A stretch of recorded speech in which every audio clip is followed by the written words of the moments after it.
Eh bien, salut à tous, j'espère que vous allez bien. Bienvenue sur notre chaîne DataStat, vous êtes les bienvenus. Et on est très heureux d'être parmi vous. Alors, pour cette vidéo, nous allons voir toujours dans notre formation sur Stata. Et pour cette vidéo, nous allons voir notre programme de formation.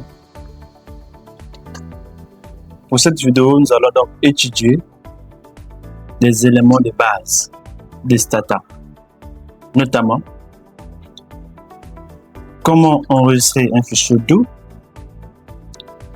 faire des manipulations, et dans les manipulations, nous avons comment créer une variable, la création de la variable, labelliser la variable, grouper les modalités, labelliser les modalités et essayer de voir les options des commandes drop and keep. C'est très capital de comprendre ces différents éléments que nous avons en face de nous. Alors, sans plus tarder, donc ouvrons donc Stata. Eh bien, en face de nous, nous avons donc l'interface de Stata. Et nous avons importé notre base de données. J'ai importé. Dans les vidéos précédentes, nous avons étudié comment importer une base de données sous Stata. Et nous avons notre base de données ici. Il y a les names de nos variables et des labels de variables.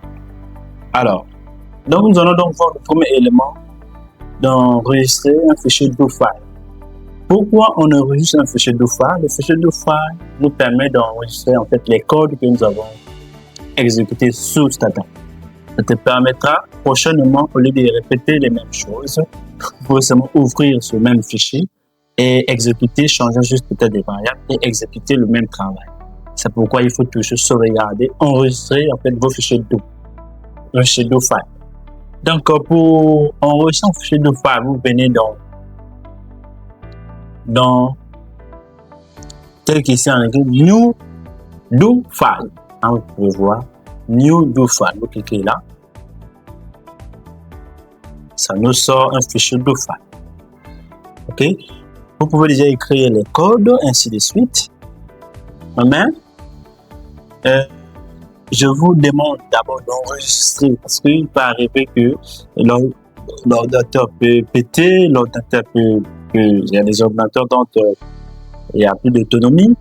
Donc, il faut d'abord enregistrer. Vous venez dans Save ici, c'est là.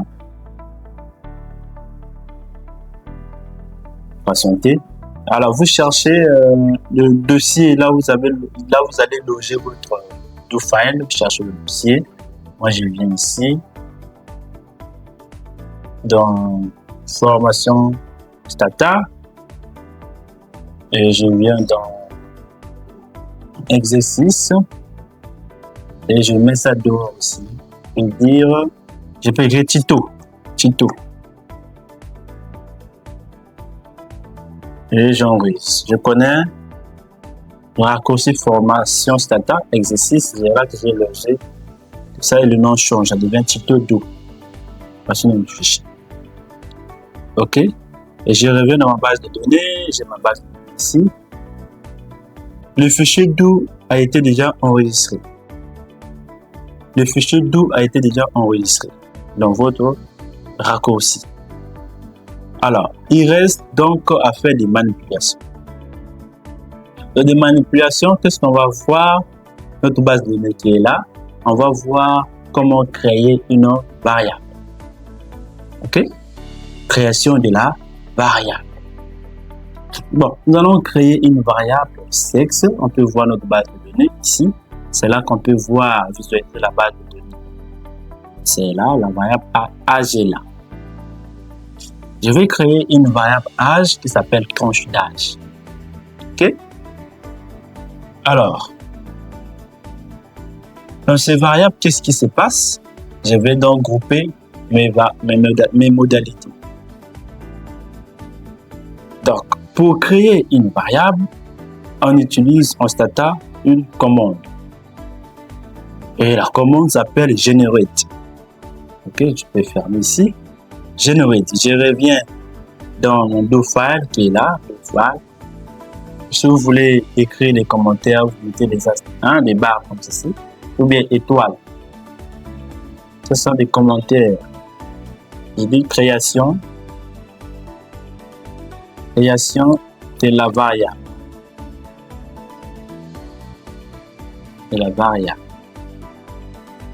Ok, entrée. Pour créer une variable, on utilise la commande generate. C'est là. Generate. Ok? Mais on abrège seulement gen. Ok, gen. Vous pouvez écrire tout entier. Vous pouvez écrire tout. Ou bien vous pouvez abréger gen. Ok? Gen, j'écris la variable groupe d'âge. Et le nom des variables ne comporte pas des espaces. Donc, le groupe, je fais comme ça là. Groupe, donc barre de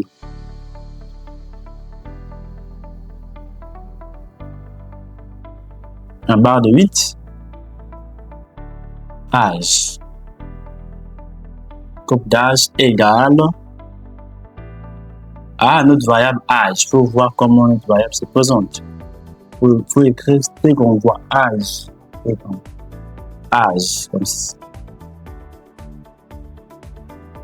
Voilà, vous pouvez sélectionner et puis exécuter ici. Execute to file. C'est parti, c'est déjà exécuté. Et là.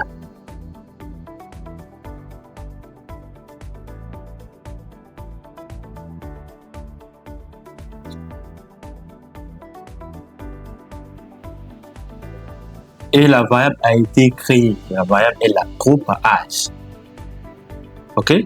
Si on peut voir dans la base de données, groupe âge prend toutes les valeurs de l'âge. C'est là. Parce que j'ai égalisé ça. Groupe d'âge égale à 6. Ok? Mais qu'est-ce que vous pouvez constater ici? Dans les variables, il y a des labels. Ici, il n'y a pas de label. Ok? Il n'y a pas de label. C'est-à-dire qu'il n'y a pas le nom. Label veut dire tout simplement comment c'est la description de la variable. Label veut dire décrire une variable. Écrire la variable telle que ça se prononce. Groupe d'âge. Là, on ne pouvait pas écrire tout ça. On avait un projet groupe barre de 8 âge. Label veut dire on peut écrire tout sauf avec des espaces. C'est-à-dire la description de la variable. Maintenant, pour créer les labels, c'est très facile. On va revenir dans notre file. Ok, entrée. Toujours des commentaires. Labelliser. Notre deuxième, labelliser.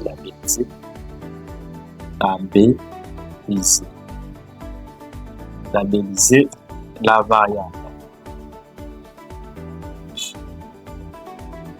Entrée.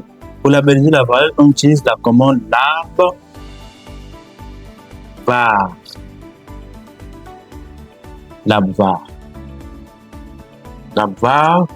Vous mettez le nom de votre variable, c'est là. Je peux seulement copier ici pour éviter les problèmes. Je peux seulement copier ici.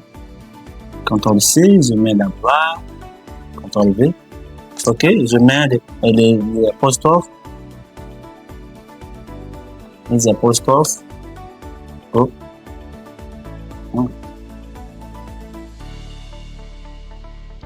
Apostrophe, je vais écrire groupe d'âge.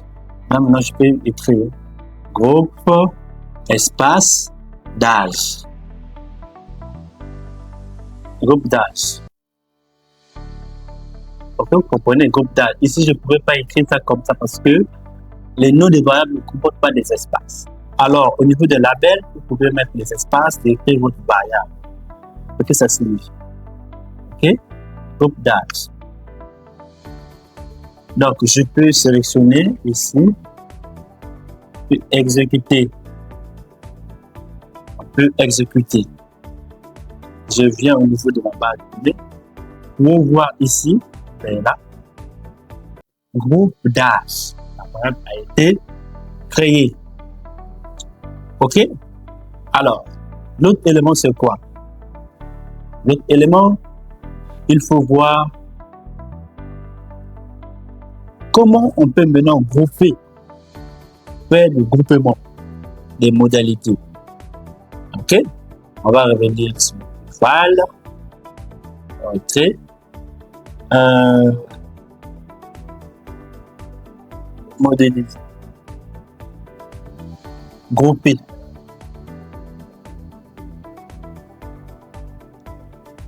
les modalités. Alors, grouper les modalités. Alors, pour grouper les modalités, on utilise la commande replace. Replace. Donc, replace. En anglais, replace. Replace. Replace. Groupe d'âge.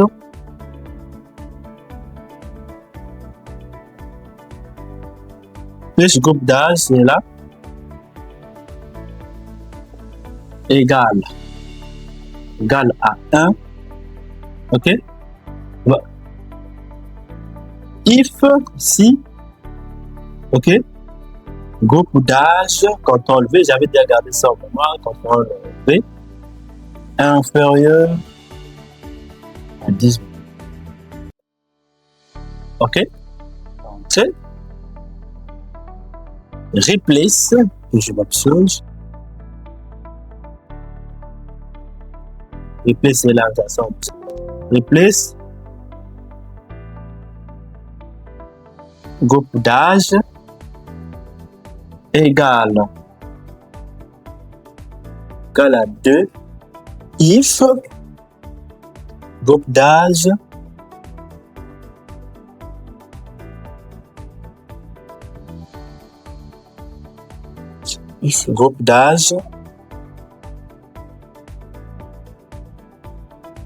supérieur égal à 18 et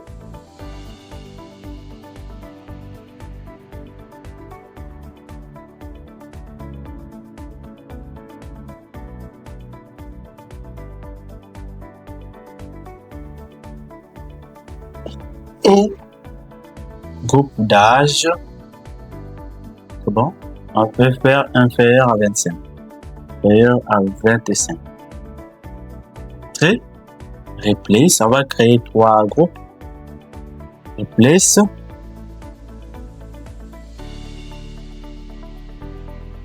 OK. Groupe d'âge égal à 3 if groupe d'âge, OK, supérieur ou égal à 25. Voici, on a créé 3 groupes. Inférieur à 18, entre 18 et 25. Si 25 n'est pas pris, c'est strictement inférieur à 25. On fait à partir de 25 et plus, troisième groupe. On peut exécuter. On exécute. Tout a été exécuté. On peut voir qu'est-ce qui se passe. Tout est bien fait. OK. Alors, on peut voir dans base de données. Pour voir ça, il faut regarder dans la base de données. Là où il y avait des groupes d'âge, c'est maintenant 3, 2, 1 plus. OK. Ainsi de suite. Vous voyez, il y a maintenant les 3 notre groupement. 3 veut dire les âges supérieurs ou égal à 25. À partir de 25 ou plus. 2 veut dire entre 18 et 25. 25 n'est pas pris dans le cas là. Et 1 veut dire, si on va avoir 1 ici, bon, le 1 sont rares. Beaucoup de 2, 3. Bon, pas grave. Donc, voici, on a groupé. Maintenant, il faut les labelliser. Il faut labelliser les modalités. Ça veut dire que sur mes tables, exécutif tab, groupe d'âge, clic. Vous pouvez voir, dans le sort 2, 3. Et un certain nombre de fréquences, ça veut dire que les pourcentages et les effectifs. Donc, ce qui représente 59,11%. En effectif, c'est 1000 et quelques. Donc, ici, si on veut lire les statistiques, 2 signifie quoi? 3 signifie quoi? Donc, il faut maintenant les signifier. Qui signifie donc 3 qui signifie 2. 2 veut dire les âges entre 18 à 25 ans. Et ça là, de 18 ans, de 25 ans ou plus. 3 veut dire de 25 ans ou plus. ce qu'on va faire, c'est donc labelliser. Labelliser, c'est donner les noms de chaque modalité. 2 veut dire quoi? 3 veut dire quoi? C'est ce qu'on appelle labelliser les modèles. Donc, on va revenir dans notre sudo file. Alors, entrée, toujours le commentaire, labelliser.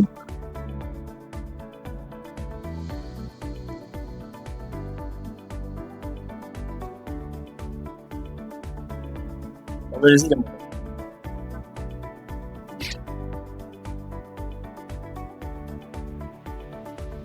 Et pour labelliser les modalités, on crée un dictionnaire. On crée lab def. OK? Groupe d'âge 1 veut dire moins de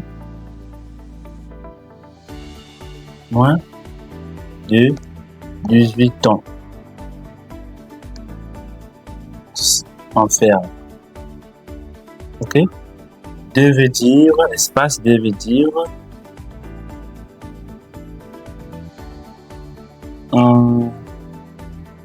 18 ans, entre 18 ans et entre 18 ans, entre 18 et 24, entre 18 ans et 24.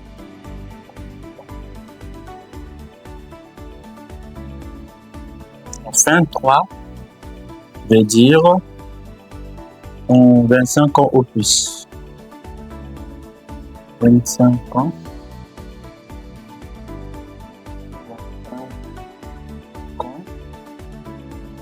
Au plus.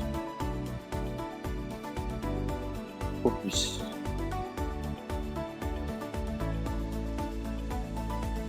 Au plus.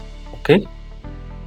Lorsqu'on crée un dictionnaire comme ceci, OK?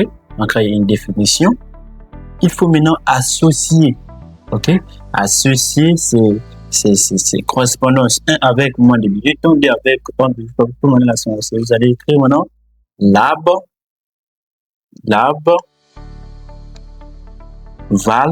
val. Vous répétez 2 fois la variable. Lab val. Je sais pas ce qu'on entend. Lab val groupe d'âge. Vous allez donc faire une association ici. Et vous pouvez exécuter ceci. Vous voyez la base de données. Notre feuille qui est là. OK? Lorsqu'il n'y a pas de registre, ça veut dire que la commande a été exécutée avec succès.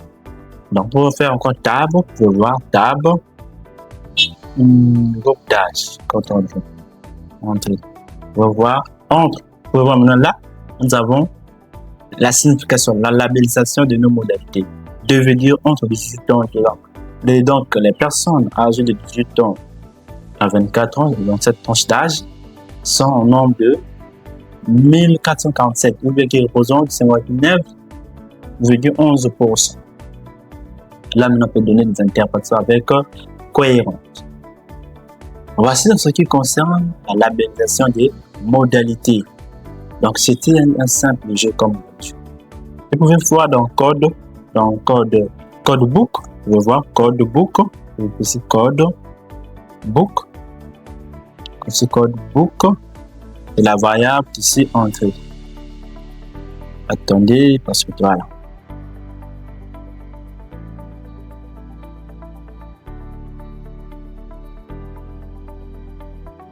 Donc, code book, vous pouvez voir 2 est associé avec 18 avec 27.